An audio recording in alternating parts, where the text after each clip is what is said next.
আসলে বাংলাদেশে তো এই মানব সম্পদ তৈরির পিছনে অনেক ইনভেস্টমেন্ট হয়েছে সেই 55 বছর ধরেই।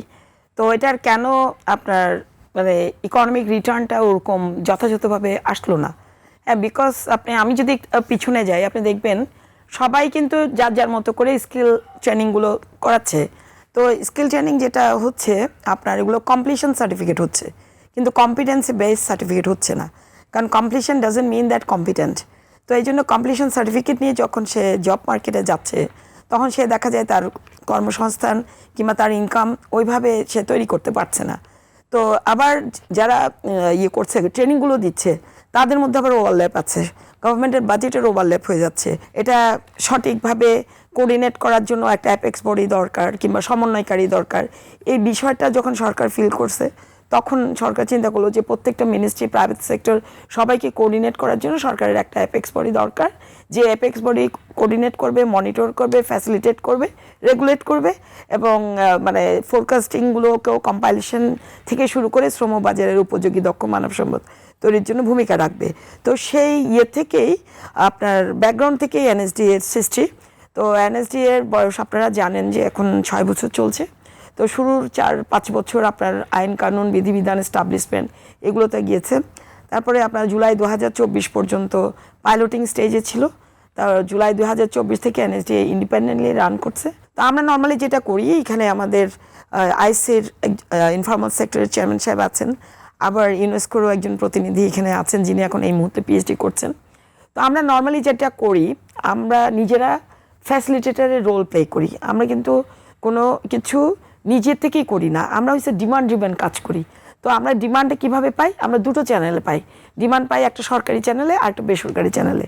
সরকারি চ্যানেলে পাই হলাম আমরা যে 22টা মিনিস্ট্রি যারা স্কিল ট্রেনিংগুলো দিচ্ছে, সেই 22টা মিনিস্ট্রি আপনার অধিদপ্তর সংস্থা, বিভিন্ন ট্রেনিং ইনস্টিটিউট, তারা আমাদের কাছে রিকুইজিশন প্লেস করে যে তাদের এই ধরনের ডিমান্ডটা আছে, এই ধরনের শ্রমশক্তি তৈরি করার জন্য এই ধরনের কারিকুলামগুলো দরকার।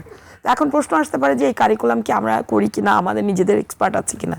না, আমরা এটা করি না, আমরা ফ্যাসিলিটেটর হিসেবে অ্যারেঞ্জ করে দিই। কীভাবে অ্যারেঞ্জ করি? যখনই আমরা ডিমান্ড পাই তখন ডিমান্ড অ্যানালাইসিস করি, করার পর আমরা যারা ডিমান্ড প্লেস করছে তাদেরকে সাথে নিয়ে ইন্ডাস্ট্রি এক্সপার্ট, একাডেমিয়া, আপনার তারপরে টেকনিক্যাল এক্সপার্ট, এদের সবাইকে নিয়ে আমরা করি কি টাস্ক অ্যানালাইসিস করি। টাস্ক অ্যানালাইসিসের পর আমরা একটা কারিকুলাম ডেভেলপমেন্ট ওয়ার্কশপ করি, যেখানে 2-3 দিন লাগে একটা কারিকুলামের ওভারঅল যে ডিমান্ড ওয়াইজ ডেভেলপ করা, ইন্টারন্যাশনাল কম্পারিজনটা, বিভিন্ন কান্ট্রি স্পেসিফিক উদাহরণগুলোকে ইউটিলাইজ করি আমরা। তারপর দেখা যায় যে এটা ডেভেলপমেন্ট স্টেজে যখন চলে আসে, এরপর আবার স্টেক হোল্ডার কনসালটেশন হয়, যে যেই সেক্টর থেকে এটা ডিমান্ড আসছে তারা যেভাবে চাচ্ছে, ওদের যারা স্টেক হোল্ডার তারা এটাতে হ্যাপি কিনা, যে তারা যেভাবে স্কিলটা চাচ্ছে ওইভাবে হচ্ছে কিনা।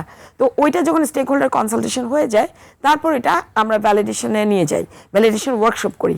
তো ভ্যালিডেশন ওয়ার্কশপে থাকে কারা? যারা ডেভেলপ করছে তারা থাকে না, তাদের একজন প্রতিনিধি থাকে যে মানে ডিফেন্ড করে বা সে কীভাবে ডেভেলপ করছে, কেন করছে, এটা জাস্টিফাই করতে পারে।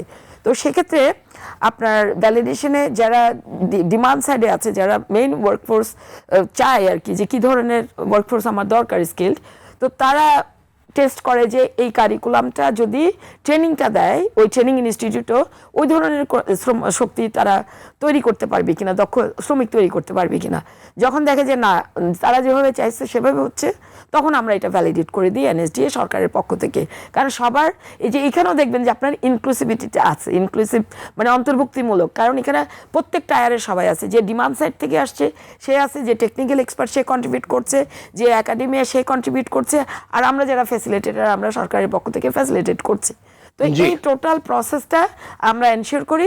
এই এনশিওর করাতে আপনি দেখবেন যে রিসেন্টলি আমি একটা সার্ভে করালাম, কারণ আপনারা জানেন যে আমরা যখন টাস্ক অ্যানালাইসিস করি, কারিকুলামটা ডেভেলপ হয়, অ্যাপ্রুভ করে ভ্যালিডেশনের পর এটা আমাদের ওয়েবসাইটে চলে যায়। চলে গেলে যেটা হয়, আমাদের যতগুলো রেজিস্টার্ড ট্রেনিং অর্গানাইজেশন আছে তারা করে কি, সেটার কোর্সের অনুমোদন নেয়, আমরা স্বীকৃতি দিয়ে দিই। তারপর তারা ট্রেনিং করে, ট্রেনিং করানোর পর 3 মাসের ট্রেনিং শেষ হলে তারা একটা রিকোয়েজিশন প্লেস করে আমাদের কাছে যে অ্যাসেসমেন্টের জন্য আমাদের স্টুডেন্টরা রেডি। তখন আমরা আমাদের পুলভুক্ত যারা টেকনিক্যাল এক্সপার্ট এবং অ্যাসেসর আছে তাদেরকে দিয়ে অ্যাসেসমেন্ট করাই। তো তারা যখন অ্যাসেসমেন্ট রিপোর্টটা আমাদের কাছে পাঠায়, এটা আমাদের একদম টোটালি অনলাইন বেসড, তখন আমরা এটা ভেরিফাই করি। ভেরিফিকেশনের পর আমরা তখন সার্টিফিকেশনটা সার্টিফিকেটটা আমরা ইস্যু করি। তো এটা করাতে যেটা রিসেন্টলি সার্ভে রিপোর্টটা আসলো, তো আমাদের এই মুহূর্তে আপনার প্রায় 2200 স্কিল ট্রেনিং প্রোভাইডার, যেটা আমরা সংক্ষেপে এসটিপি বলি, সারা বাংলাদেশে। তো তাদের আমি গত 2-3 মাস ধরে তাদের থেকে যারা এনএসসি সার্টিফিকেট মানে ন্যাশনাল স্কিল সার্টিফিকেট পাচ্ছে, তারা যে কম্পিটেন্ট যে হলো, আসলে তারা জব মার্কেটে ঢুকতে পারতেছে কিনা, সাস্টেন করতেছে কিনা, এটা ট্র্যাকিং কোনো সিস্টেম ছিল না। আমি এসে একটা ডিজিটাল ট্র্যাকিং